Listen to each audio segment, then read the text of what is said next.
The Dodgers will face a familiar victim, opponent, in the playoffs. Let's go, Brandon! And by that I mean Brandon Staley. He's got to go.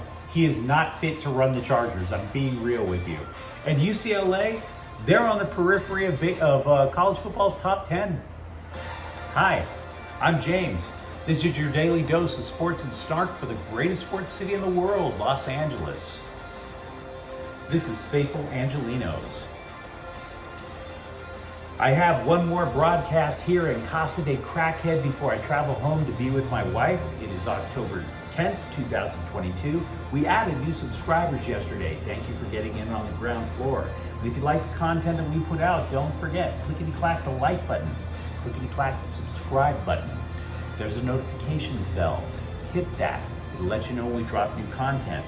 Sharing is caring. Let people know we exist. And yes, comment, for I am not perfect.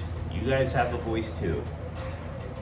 Now, before we get through the news and notes from around LA sports, we always take a quick look at the scoreboard. Yesterday at SoFi Stadium, there's a rapid recap of how the Cowboys beat down the Rams 22-10.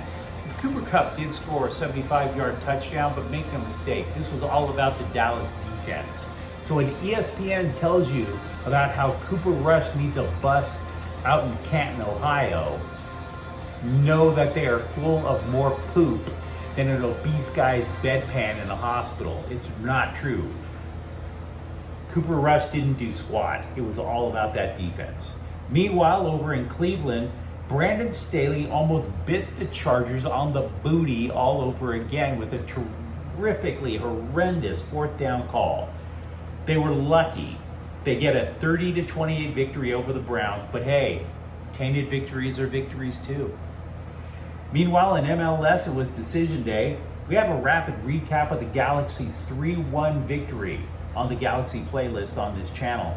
Chicharito scored the game winner. It's his 18th goal of the regular season. Meanwhile, Nashville edged LAFC 1-0. LAFC has the top seed in the Western Conference playoffs.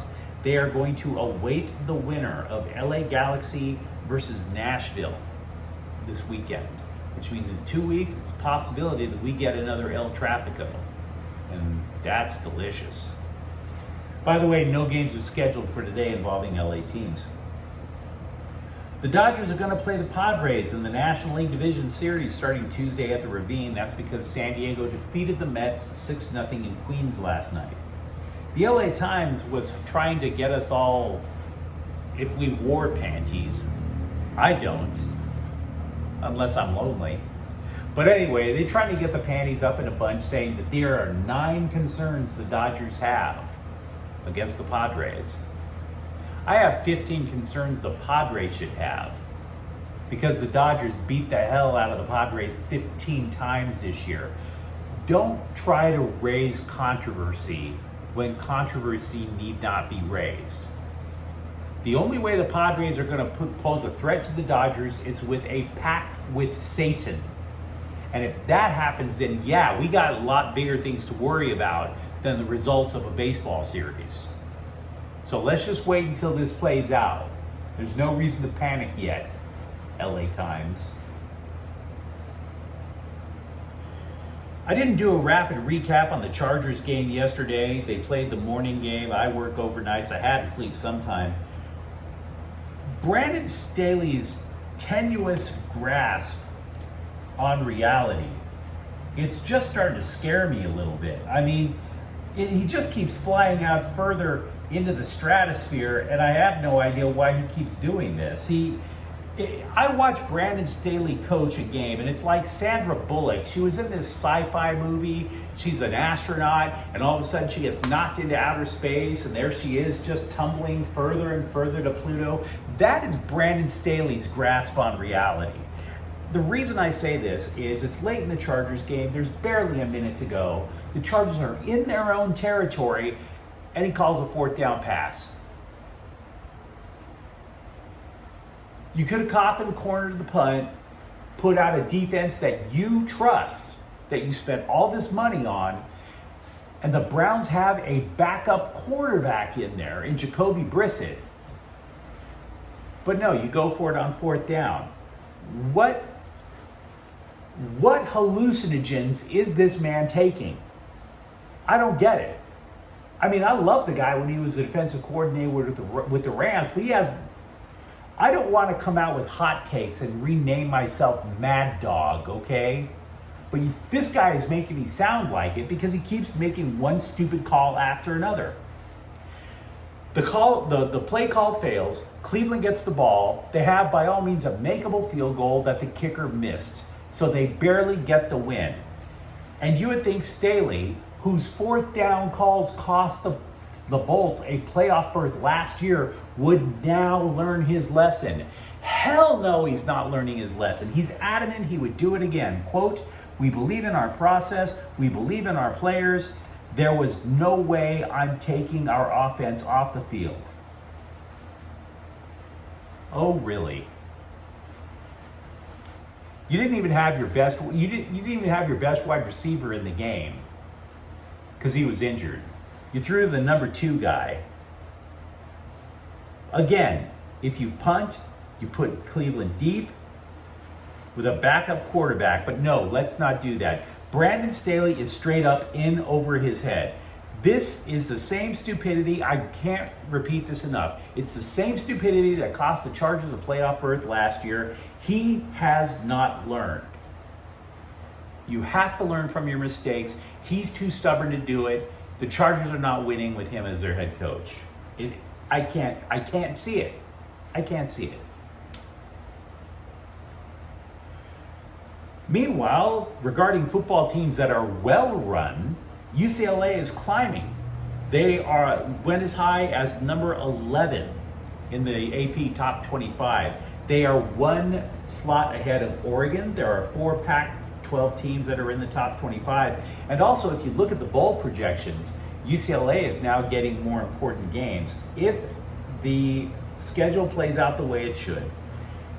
CBSSports.com projects them going to the Alamo Bowl in San Antonio, where they would face Texas. And that's not a bad game, not in the slightest. Meanwhile, the LA Times is hyping a dual Heisman campaign for Dorian Thompson-Robinson and Zach Charbonnet. Tap the brakes, please. I like Charbonnet, but no, his stats do not support a Heisman campaign. And 2, more importantly, in my opinion, we can learn a lot about football from the way Dorian Thompson-Robinson's career has played out in UCLA. He's played for the Bruins for 5 years. He has mastered Chip Kelly's offense now. The Bruins are very difficult to play against. And you compare that to the way quarterbacks are treated in the NFL, young ones, right? You draft a quarterback, you throw him to the wolves, he fails. So then you draft a quarterback, throw him to the wolves, he fails. Rinse, lather, rinse, repeat. It's the same thing with so many football teams out there. UCLA was patient. They allowed Thompson-Robinson to grow and learn. I honestly think the NFL needs to let quarterbacks sit and learn the offense because it takes time to learn that position. And Thompson-Robinson is bearing the fruit of being patient.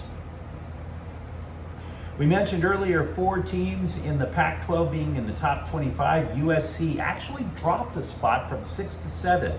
Now, we mentioned bowl projections for UCLA. The current bowl projections suggest that the Trojans would actually play in the Rose Bowl now because Utah with 2 losses, they're probably not winning the Pac-12. By the way, you're wondering why USC dropped? Well, I'll tell you why. It's the same suspects. Hillbilly, moonshine-swilling, southern mouth-breathing sports writers who form a voting bloc which can't see outside the SEC. Tennessee has leaped over USC. We don't know why, but they did, other than the fact that they're SEC. And by the way, if you're sitting there wondering, well, gee, James, who would make the college football playoffs if the season ended today? Well, remove your brain and become a Southern hillbilly sports writer. You don't even have to think about who it is. You can name him without thinking. Clemson, Alabama, Ohio State, Georgia. Yeah, that'll be exciting. Ain't never seen that before. Dude, we've seen that each of the last, 20 years? Right? So no, that's why the Bruins are getting, Trojans and the Bruins are getting screwed right now. It's SEC bias. But let's talk about the Trojans as a team right now. Is it possible that USC has defensive depth? Think about that game for a moment against Washington State. Shane Lee, linebacker, captain, didn't play, arm injury. Raylan Goforth comes in, leads the team with 8 tackles on Saturday. You had Kalen Bullock, a safety, ejected for targeting. There was no drop-off from the bench. This is where I think those Southern hillbilly sports writers are making a mistake, because they're under the belief, and believe me, I had that same thought too before the year, that if USC doesn't drop 50, they didn't play well. That's not true. USC didn't drop 50. Their defense was terrific. Also, the Bruins have allowed just 36 points in the second half for the entire year. That is 6 points per game. Tuli Tuipulotu leads the nation with 7 sacks. USC has already passed its sack total from last year. There's a good defense that Alex Grinch is putting together out there, and those hillbillies are not even bothering to pay attention to it. It may not be the best defense in the country, but it's solid. Speaking of sports writers, it's bothering me how many sports writers have it all wrong about the Rams. And this includes writers that I respect. Oh, Matthew Stafford is off. The wide receivers aren't open. They can't run. Not one of them mentions how many injuries the Rams have on the offensive line. And yeah, I have to repeat this. Not one sports writer is saying, wait a second, the line is banged up. You can't pull truck drivers and plumbers off of their blue-collar jobs, give them a Rams uniform, and expect them to block for Matthew Stafford. It's not that easy. I can't stress it enough. Oh, by the way, in the game yesterday, guard David Edwards, he got injured again. He might be concussed again, just to let you know. It's not pleasant, but it's part of reality. The Kings made a decision. They have put defenseman Jacob Mauvier on waivers, which means another team can claim him. He is worth a look. He played 19 games with LA last year, but he's not a perfect prospect. He does have a couple of issues. One is speed. He doesn't skate that quickly. And 2, he's a left shot defenseman. Now that's not a problem per se, but the Kings apparently were looking for left shot defensemen. And he couldn't make the team. So there must be something a little extra that the Kings say privately that Mauvier doesn't have to be a consistent NHLer. Go figure. The Athletic lists Quentin Byfield as one of the top 10 players who must prove his value this year. Yeah, even though he's only 20. Now, you might think that's a little bit premature, but there is a rationale behind it that I want to at least give you to consider. 1, the Kings need an heir to Anze Kopitar. He's going to be retiring at some point, right? And Byfield was supposed to be that heir apparent. Who are the other Kings center prospects out there? They have a bunch of them, but Alex Turcotte, Gabe Vilardi, they're both injury prone, which has slowed their development. Byfield was supposed to be the man, even though he's 20. Also, Byfield was drafted alongside Tim Stoltze and Lucas Raymond, the same draft class, and they are already top 6 forwards for their respective teams. So Byfield may sound unfair, but there is a reason that the Kings might want him to step it up this year.